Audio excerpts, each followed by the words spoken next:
Faraway Kev, Ross, and Nisha. What are we here to talk about today? Merch. Not ours. Not ours. No, not there. No, don't find. Sorry. Merch companies.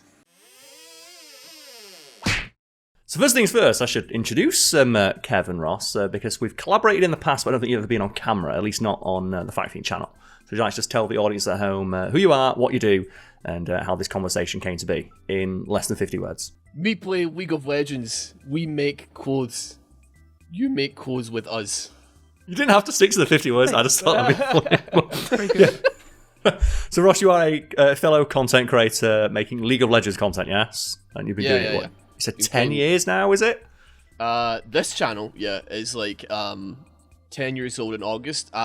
There might still be some videos of me when I was 13 making parkour montages to Rise Against Give It All still on YouTube somewhere. Amazing. Remember hearing a story that you played League of Legends on bananas once? Bananas, played with a Wiimote, bongos, xylophone. Because I remember hearing that. And have you ever seen, it's a weird pull, have you ever seen the show Dead Pixels? It was like is it BBC Three? It's a sitcom about like people who play games. Yeah, MMORPG, and they all live in the same flat kind of thing. Yeah, and they have a bit where one of the guys plays bananas, or uses bananas to play a game.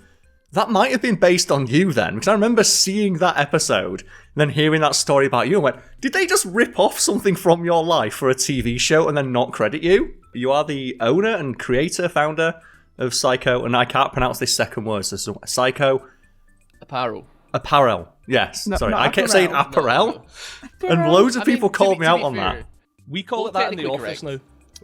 Just because of you calling it Saikou Apparel, like that's our meme name for it in the office. I swear that is still like a legitimate pronunciation of the word, right? I don't know. I'm a writer for a living, so I see the word written down. I'd never heard it pronounced out loud, and then no one corrected me in the video. People just let me say it. I thought that's how it was pronounced as well, so I thought maybe it's apparel. I was like, maybe that's how they pronounce it, is apparel. Yeah. So I just left you to it. Because actually no one corrected me. Oh, but yes, you are the founder of Saikou, yes? Yeah. And how did that come about?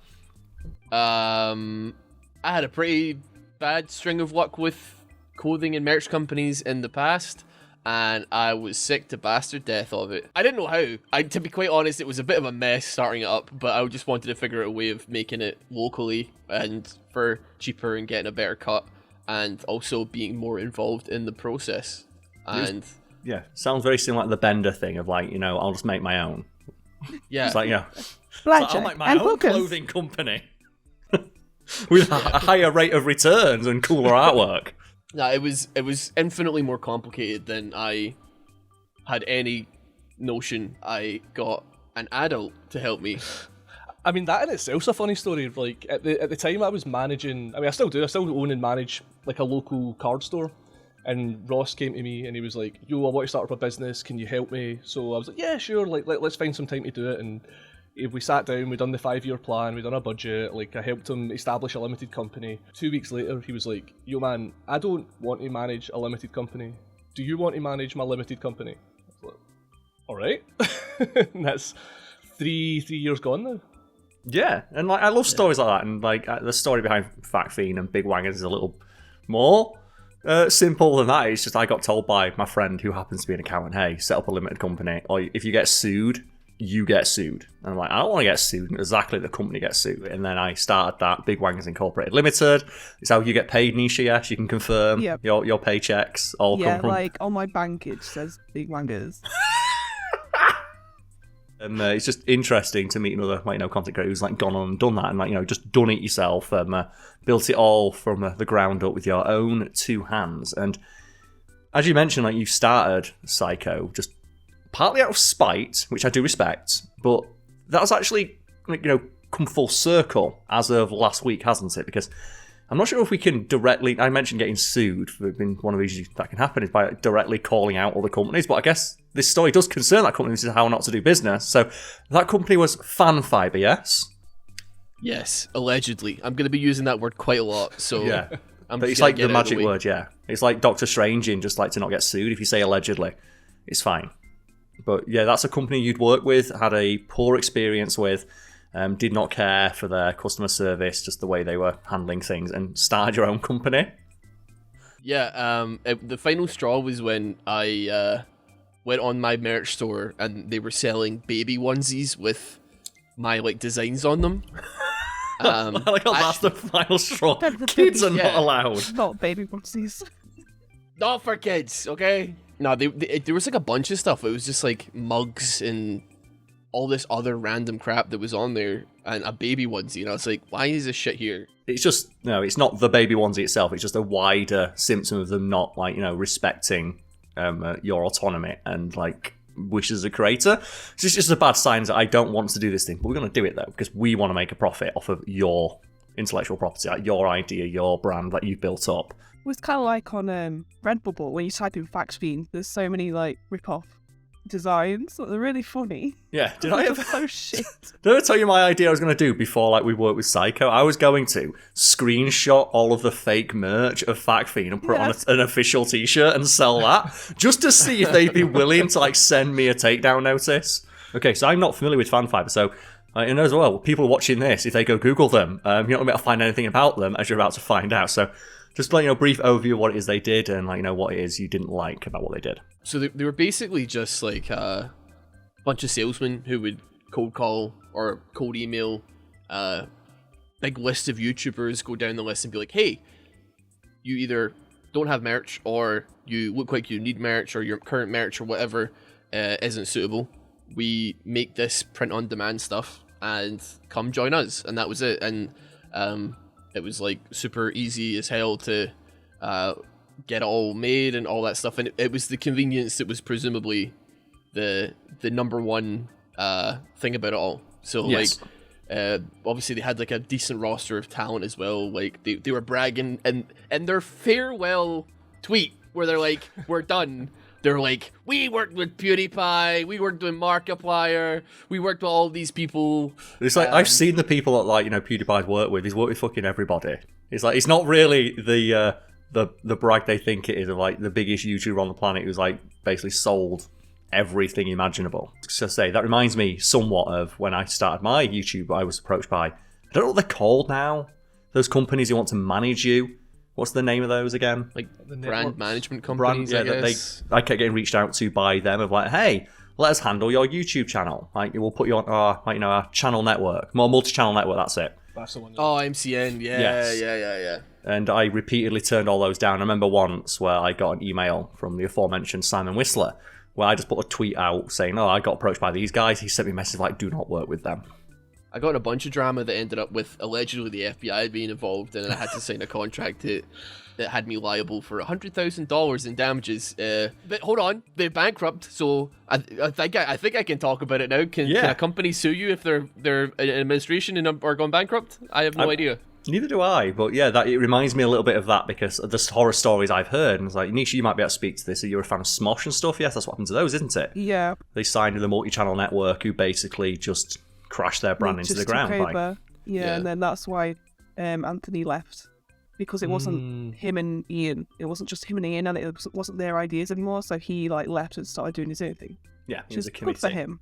Yeah. But it's a story you'll see like all across YouTube of like, just when careers and stuff start to take off, companies like this will approach you, make you sign very seemingly lucrative contracts from the initial thing, and then take away your creative freedom and just generally kill any desire for the content that you're making. So it's nice to hear another content creator manage to avoid that.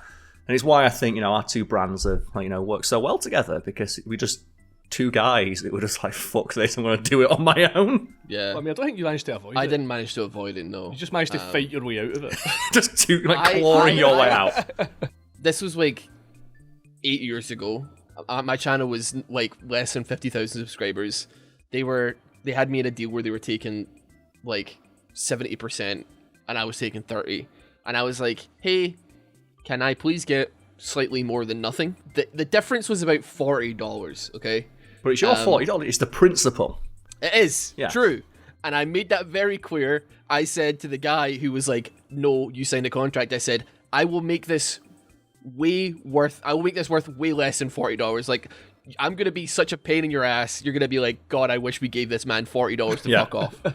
So anyway, I like blew the whistle on these people a little bit, and then drama alert. PewDiePie got involved. Like a bunch of people started making videos on it. And I did more than $40 worth of damage, it would appear. Their like Instagram got hacked by like, because it became like a kind of like hot topic thing about screw this network. And I won't say their name, not because I'm not allowed to, but because they're just shitheads anyway, so I don't really want to give them any free press. But people probably don't need to look very hard, just need to put your name plus drama, whatever, right? Yeah, they can find it out. But yeah, like they got their Instagram hacked because they were now like a popular target because people were like banding against them.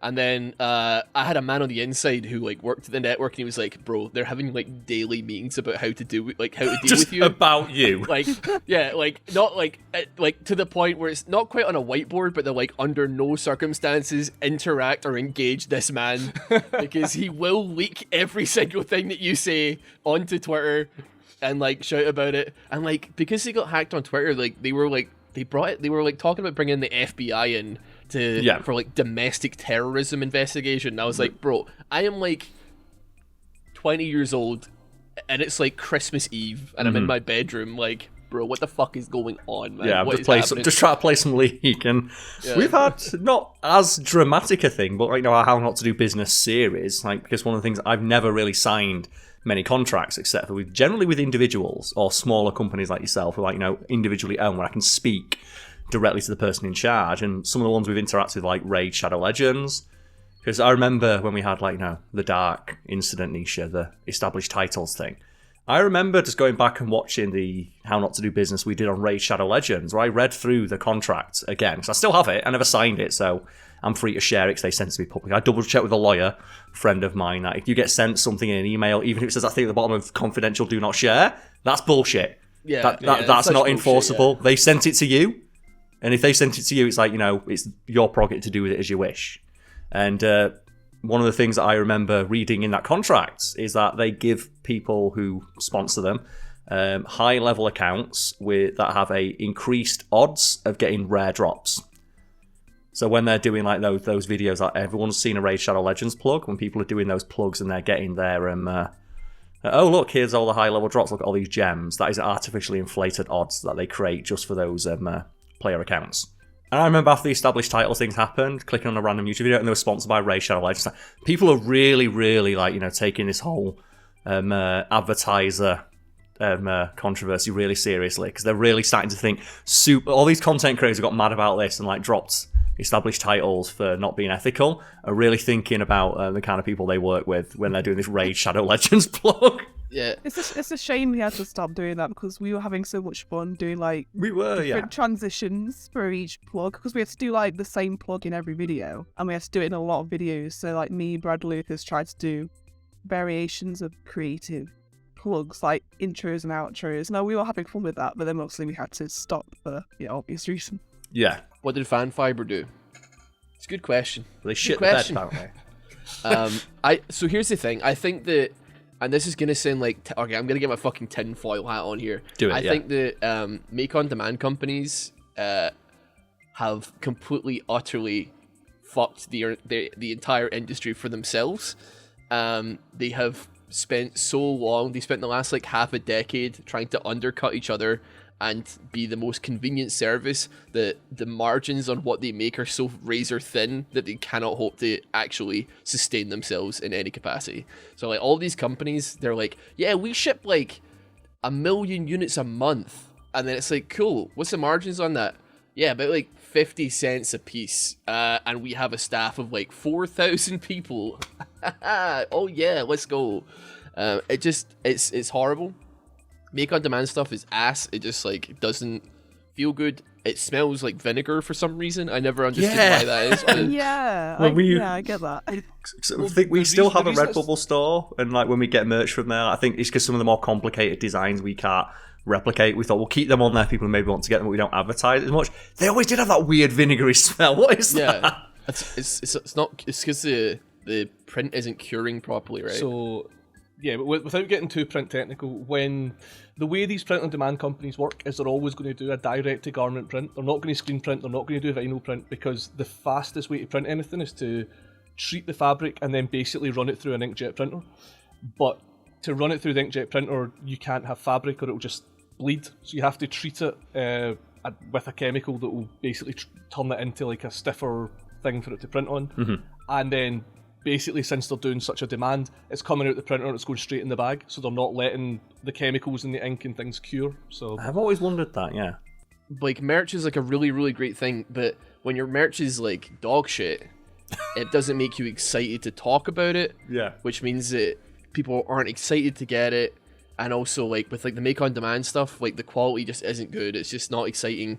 Margins are thin. Like, if you're interested in just like full blown like Scrooge McDuck, I just want to make as much money as possible, like, even there's nothing to be excited for, because like you sell a t-shirt for like $25 on one of these websites and you make like 3. Like, it doesn't excite any part of like the creative or financial part of any like YouTuber's brain.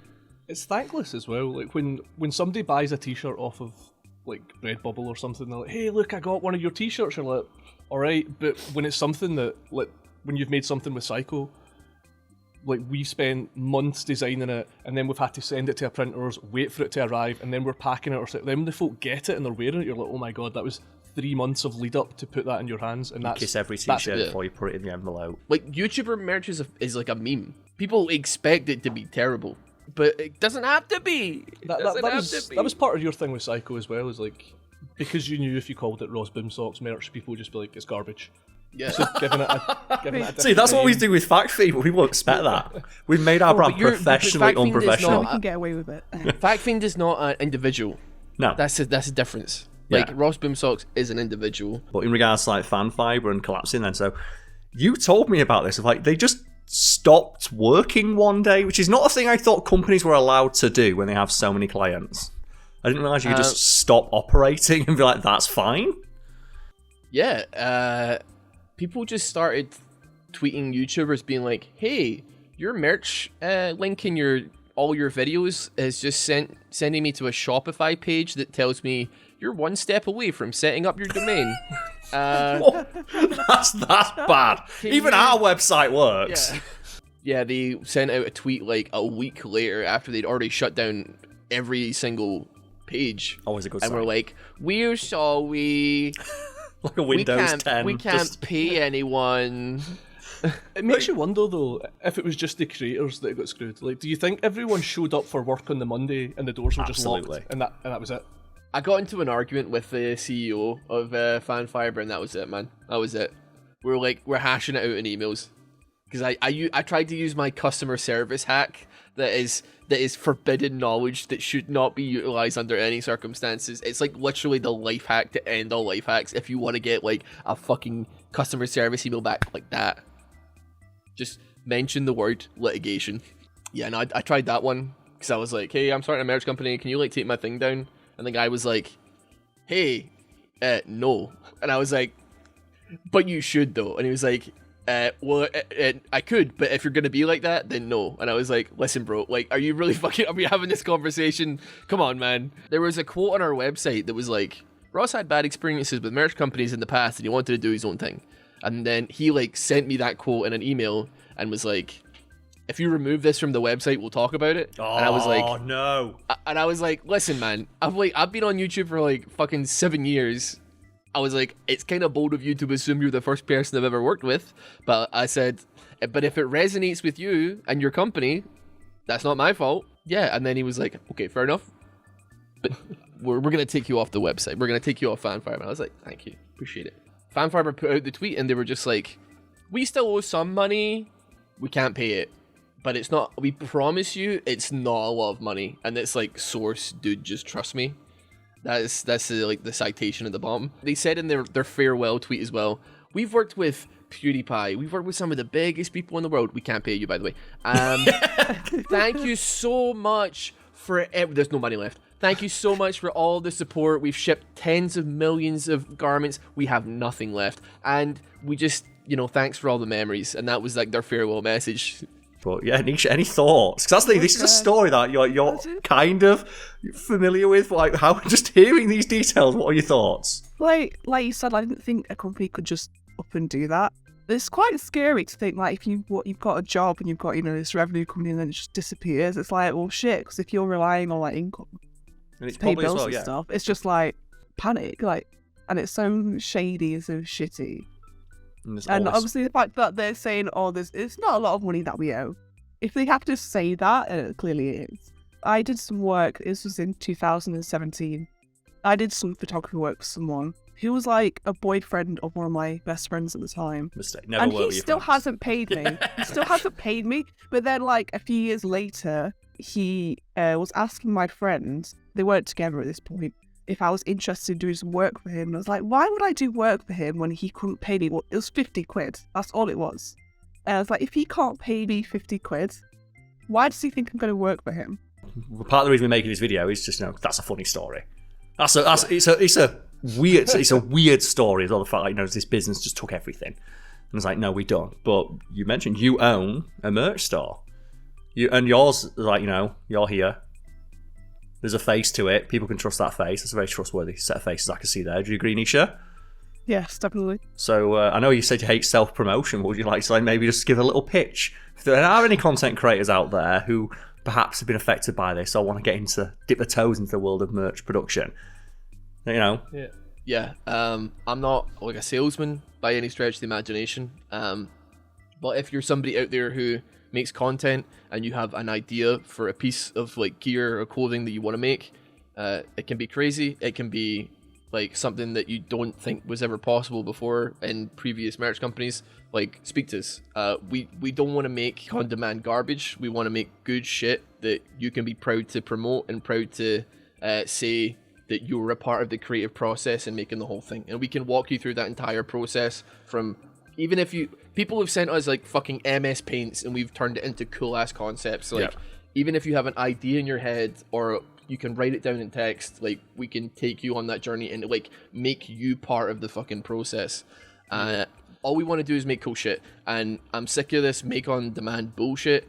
I really, really want to raise the bar and make clothing for like creators to a higher standard than we've seen in the past. That's it. That's all. See, it's really good quality as well. Yes. I can vouch for that. Like, this hoodie is just so cool. And we can talk about how we can be a case study for this. Like, we've worked with you guys. We're more than happy. We've got the Knowledge Demon, the two collaborations that we've done. If there's any people who own that Knowledge Demon stuff, like, let us know in the comments. Like, just tell people, because I have people now messaging me, like, I love this shirt. I ended up with a bunch of the spare ones that you sent me for samples and stuff, and friends of mine were getting annoyed when they couldn't get one. Leads us on to the next thing of, like, there's been plenty of people who've messaged me of, like, the Knowledge Demon shirt, and, like, we can't really show off the full design. I guess I could try and stand up and show off, like, I wear this to the gym all the time. Oh, you've got the original. Yeah, I've got the OG. This is the OG one. Nisha, have you got the newer one? Hold on. Yeah, well, I've got one here. See if Nisha's standing up. So that's the front with the circle logo rather than the bold lettering, and then on the back. But then we've got and that's a variation on, like, the idea of the fact fiend, the Knowledge Demon, and we get people asking if there are any more of those left, and there are a couple in the ether, or so I thought, until we were talking the other day about this video, and you mentioned something called the Pigeon Room. And what did you find in the Pigeon Room? So, well, I mean, should I explain what the Pigeon Room is first? People can use their imagination if you like to explain the Pigeon Room. the room of pigeon. Well, when we moved into this office, we were like, this is sick. It's got a big, like, external, like, freight elevator so we can get the stock upstairs to the office rather than lugging all the stock up the stairs. And the elevator didn't work, and the guy was like, yeah, don't worry, I'll fix it in like 2 or 3 months. And then the pandemic happened, and then it never got fixed, and it still doesn't work to this day. So, some pigeons now live in the elevator shaft. There's a room in our office that is connected to the elevator shaft, which is bricked off because it doesn't work. But what that means is there is just like one brick and some cement separating us from the pigeons. So when you go into that room, you can hear the pigeons through the wall. So we call that the Pigeon Room, and it's just our like back deep storage. Like, put things in the Pigeon Room if you want to forget about them. Mm-hmm. And you did forget about something, didn't you? Yeah, something we forgot about. So when we were printing these shirts, like we said, we went through a whole sampling process with you where we showed you different designs. I have a few in my house. Yep. This logo in the center, and we had different versions of the logo. We had this print on the front in some of them, and one of the variations had this big print on the front, and it had this logo on the sleeve. And when we'd done the first print run, we sent them all the design specifications, went cool, and they sent us a misprinted version, and it was all got sorted. We went, hey, this is wrong, and they went, oh shit, we're sorry, we'll reprint it again. But what that means is we have got a large number of misprinted Knowledge Demon 2 shirts that everyone kind of forgot about. Yes. Because we just went, put them away, we'll figure out what we're doing, because we didn't know if the printing company would want them back, or like what, so we'll put them away and we'll sort it out when we get to that, and we just never got to it. We done all the Knowledge Demon stuff with you, and then we moved on to whatever the next project was, and nobody ever got back in touch with us. Just clarify as well, misprint is a bit of a misnomer. Well, yeah, so people think misprint, they think, oh, there's a mistake. It's not that there's a mistake with the design, it's just it's in the wrong place. Yeah, so the location is the misprint. Yeah. I actually remember when they came in, because like there was a delay with getting these printed in the first place, and we had to send out apology emails and say like, hey, sorry, this is going to be 2 weeks long. I remember that, yes, we got a few bits of feedback about that. So it was a whole issue, and that was because of this, because we had to send it back to get reprinted. I remember when they came in, we were like, cool, let's get them in, let's get them out, let's get all Carl's orders fulfilled. And we opened this box and we started packing them, and then someone in the packing room went, something seems a bit off with these. And because when it's in a bag like this, you can't see the front or the back. So it just looks like a black t-shirt. But when the t-shirt is folded, I wish I'd kept this one sealed now, you should be able to see that pocket print. So we went, that is weird, let's open it up. And when we opened it up, we realised there was no pocket print, that's why you couldn't see it. So the front of the t-shirt is just black. It's plain. Yep. The full print's on the back, but from one of the initial samples that we got done, this is where the mix-up happened, they had got the print position wrong, so the print position of the pocket print has ended up on the sleeve.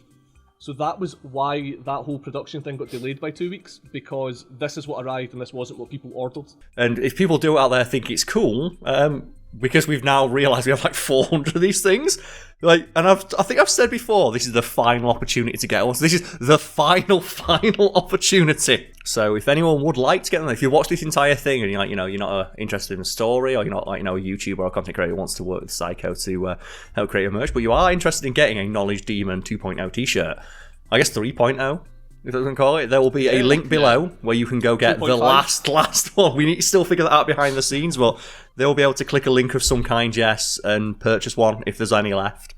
Yeah. What we've also got as well is the zippers the Nisha's wearing. Yes. So because we print everything in one big print run, we need to print extras to account for mistakes, and that's why there was leftovers at the end, because everyone who ordered what they ordered got one, but then we print an extra 5 to 10% just to make sure if something gets lost in the post, we can replace it. So we actually still have some of those zippers like Nisha is wearing. They will be in weird sizes and very low quantities, but we can also throw them back up, which is just the extra 5% we got printed to account for mistakes and things. And part of the reason why this is very surreptitious. Like, I love almost all my business decisions are based entirely on this random thing happened, I should capitalise on this. We have taken your idea. So you originally took our logo and like redesigned it to create the Knowledge Demon. And I like that idea, and I like the idea of like limited runs of shirts. So I've been working with an artist friend of the channel to double down on that idea, and they have created a D&D inspired one. So hopefully pictures of this will be coming across the screen with like the various ideas we've gotten, along with full credit for the artist, and you can find a link to their stuff below. Where we've taken that idea and created another variation on the Fiend little demon thing, and that is the Keeper of the Forbidden Knowledge, which I think is a rad-ass concept. So something we're going to do going forward is like every couple of months we're going to reach out to an artist and get them to do their take on the Fiend. Like the idea, just the word Fiend. Knowledge Demon, Keeper of the Forbidden Knowledge. And we're going to do that, and that's an idea that we wanted to get rolling for a while now. This is a perfect opportunity to announce that. and let people know, and just say that the money that we make from this final run of Knowledge Demon 2.0 or 3.0 is going to be used to fund the production of that. So keep an eye out for an announcement about the Keeper of the Forbidden Knowledge, because that will be out in a couple of weeks. But we will be using the money generated from this to just restock the merch store itself, which just has Fact Fiend t-shirts and Big Wangers Inc. t-shirts, but also which we distribute for you. Yes, which you distribute. Yes, that's why we can speak to a case study of we've never had any issues. So few issues, in fact, that when you email, I get really worried. For people that aren't familiar with Saikou, a big thing we like to do is raise the customer experience. So when you get a t-shirt, you don't always just get a t-shirt. You might get, some sweets, or you might get an extra little thing. And I threw a couple of ideas of extra little things at you when we were talking about the Forbidden Knowledge Keeper. So, like I mentioned right at the start of the video, I own an LGS. We do D&D, we do card games, we do all that stuff. So one of the guys that works with me is a massive D&D nerd. He runs all the D&D stuff in the store. He runs Adventures League. Yeah. He writes his own worlds. I spoke to him and I got this made. So it's a full Fiffy compatible rule set for the Forbidden Knowledge Keeper. So that would actually be usable in a Dungeons and Dragons game. Yeah. He's so you've got all of its stats. If you want to randomly generate it as well, you've got what dice you would roll to randomly generate its stats. That is so fucking rad. Languages it speaks. What he went for when he flavoured it is it's like a library monster. So it sits in a library and tries to absorb all this information. But the fact it's made up of all these books, when it attacks, it just rolls a d10 or a d12 and randomly casts a spell, because it just pulls a random book from its arsenal and casts it. Yes, and I really like the misfire on it. When you roll a 1, it's the wrong tome and it just reads a nursery rhyme or tax codes or... That's knowledge. Because the idea behind this is when the artist reached out on a D&D spell monster, and they say it's an eyeball made of books, and we can show maybe the progression of the artwork, where we got sent their artwork in their very distinctive style. They work a lot of black and whites. So people can see, the entire creative process there of, my initial silly, dumb idea of, knowledge, Keeper of the Forbidden Knowledge. It's an eyeball made of books, it's like a flame as well. People see that it's like a fireball. And then we could just see, the progression, you got that idea, their artwork in their style, the refinement to fit it for merch, and then finally just this, it's actually in the thing, and you can put it in one of your games if you want. So I guess, would that be a thing then once we get the production run going and the announcement there? That'd be like a little extra thing slid in there for people. Yeah, we can. If that's what you want to do, we can get that. I bet there's going to be people like that. I want that. I didn't know that was the new thing. That's awesome. I'm going to send that on. I'm going to send that to the artist. They're going to love it. And the reason I keep saying the artist is because I was told the preferred way they like to be referred to. I forgot what it was. But yeah, just in conclusion, Fanfiber sucks. It no longer exists. Check out Saikou stuff. If you're a content creator, definitely check it out and reach out to maybe work with them. People have just seen the live process now, the extra step you get, the extra level of care, attention, and detail you get, just working with people who have a genuine enthusiasm and passion. Can I give a shout out to your viewers as well, please? Yes, of course. It's so easy with our fucking brain rot these days that Amazon Prime, we got to get this thing next day delivery, we got to have everything so fast. Yeah. But your viewers showed a great deal of patience with us. We're a small company, and sometimes that's easy to forget, but I don't feel like your viewers ever forgot that. No. And they've treated us with a great deal of respect, and we appreciate all the kindness that they've shown us over the years. At this point, I guess it's been a couple while, years, hasn't it? Yeah. So thank you, all of you.